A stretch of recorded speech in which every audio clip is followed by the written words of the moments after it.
Hello friends, how y'all doing? So in today's video, if you cannot tell by the title, this might be my favorite type of videos, and I think that I'm going to start a series on this because I think that it's fun to read almost, or if not every book from one specific author and then rate them from your least favorite to your most favorite.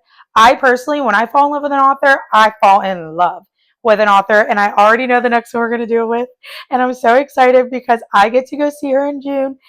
And I'm going to keep it a secret until we get there. But today, we are going to rate all, I'm like 99% sure these are all the books that she's written. I have them all in a physical copy because I love this author. She is an auto-buy author for me. And despite the fact that she's kind of leaning towards that open door lifestyle, I still love this author. And so I want to give her a fair shot and understand her mindset. She's the author. I'm the consumer. I can choose to buy these books or not, and I am choosing to still buy them. The one thing I do like is that not only is she giving you the trigger warnings of the exact chapters, but the chapter is that, like, as far as this book goes, the chapters that she put in this book that I'm going to show you is specific to the spice scene.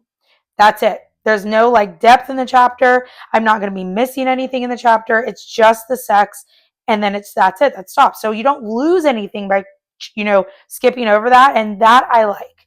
I will say. I like that she is thinking of both her closed door audience and the new audience that she's trying to reach. I do appreciate that. So let's go ahead and let's get started because Sarah Adams, she's one of my favorites. I love her. And I can't wait to share all of these books with you. So starting from least, going to my favorites. My least favorite book from Sarah Adams is going to be The Match. I'm so sorry if you like this. I loved this book. I gave it like a full 3.5 star.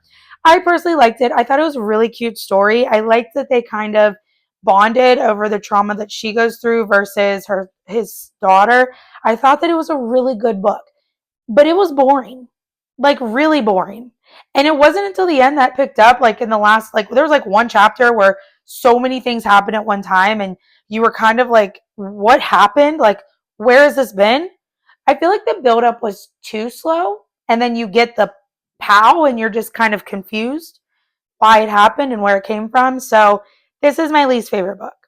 The next least favorite book, which might come as a surprise because this series is my favorite series, but When in Rome. So When in Rome, I'm going to give it four star. I will say this is my second to least favorite book that she's ever written because it is boring.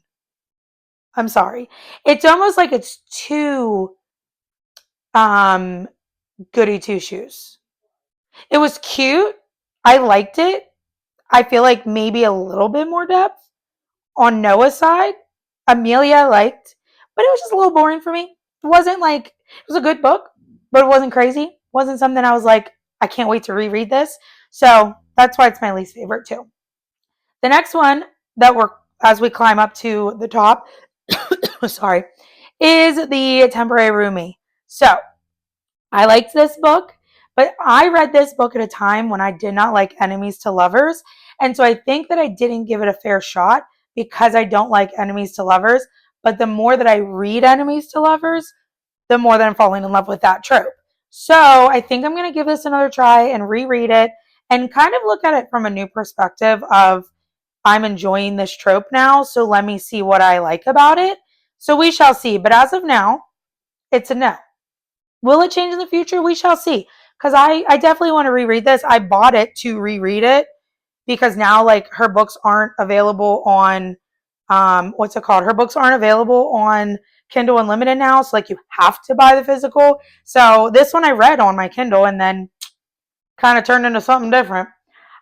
So then next up on the list is going to be the rule book. Now, the reason why this book is not at the top is because this one had a spice scene in it too, and there was a lot more cursing in this one. And again, this is an Enemies to Lovers. I didn't like this trope until recently, and so I might give this another chance now that I do like that trope, but it's just like this book and Beg, Borrow, and Steal, she's completely done like a 180 because she has a lot more cursing in her books and then the spice scenes. Now, I don't remember the spice scene because I skipped over it completely. With Beg, Borrow, and Steal, or Steal, I decided to read through the spice scene to see how explicit it was. Because that really was going to determine if I would ever support this author going forward. And I will say, if you watched my last video, you know that it was done in tastefully, and it was also done in a way where like you can skip the chapter. So this one is not at the top of the list strictly because of the trope and because I'm just now getting into that trope. So we'll have to reread it and see what we like from there. Friends, so real future Shaylin coming in real quick in my robe, fresh out of the shower. I'm literally about to go to bed. But I wanted to come on because when I was talking about the trope from the rule book, I was talking about the rule book, and whenever I was talking about that trope, I said that it was an enemies to lovers trope. And although that's true, the trope is very much a second chance love, and it's more second chance enemies to lovers. And so second chance love is one of my favorite tropes, but I wanted to make sure I put this in there that you guys knew it's second chance love and it's enemies to lovers. But I'm going to emphasis on the enemies to lovers more than I am the second chance love. Okay? Okay. Keep going, Jalen. My next one is going to be Beg, Borrow, or Steal. This book I loved from a storytelling perspective, but the cursing was too much. The spice scene, again, I don't like in my books, and that's why it lost kind of like brownie points. I really don't like cursing, and I can handle cursing, but I just don't like a lot. And I feel like this book had a lot. Like every page had a curse word. So yeah, that's why she's not at the top. But it is a good book. I would definitely read it again just to get the butterflies that I got from Jack, because I love Jack and I like the depth of this book. I like the issues that Emily goes through and how they both trauma bond and they understand each other towards the end. I mean, I really do like this book, but not at the top of the list. Next one we got is The Enemy. Now, I know what you're thinking, Shaylin. You just said you don't like the enemy's trope. I don't. But when I tell you this book was done so well, that this book was done so well, couldn't even think of another word for so well. It was beautiful. I was laughing. I was angry. I was giggly. I was in love. I mean, this was a good book. So, not at the top, but she's getting there. I definitely give this a 4.5 stars because it was a really good book and it was done really well. Next one, we are in our top 3. Before we get into the top 3, comment down below and tell me, what do you think is my number 1? If you know me and you've watched my videos from TikTok to Lemonade to Facebook to Instagram and now YouTube, then you know what my favorite book is. You just know. But number 3, we're going to give this spot to The Cheat Sheet. I loved this book. This is a best friends to lovers trope.